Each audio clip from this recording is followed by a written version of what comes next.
جناب عالی حاضر کدوم ایامی تاجیکستان همه دوستت میدارن دامینه همون پریزیدنت ها میبینیم فخر میکنه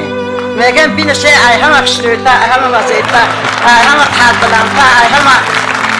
قبدوتا خشتر نفس فخر میکنیم که انا خیلی سروری خشتر داریم و نومی خودت موافقی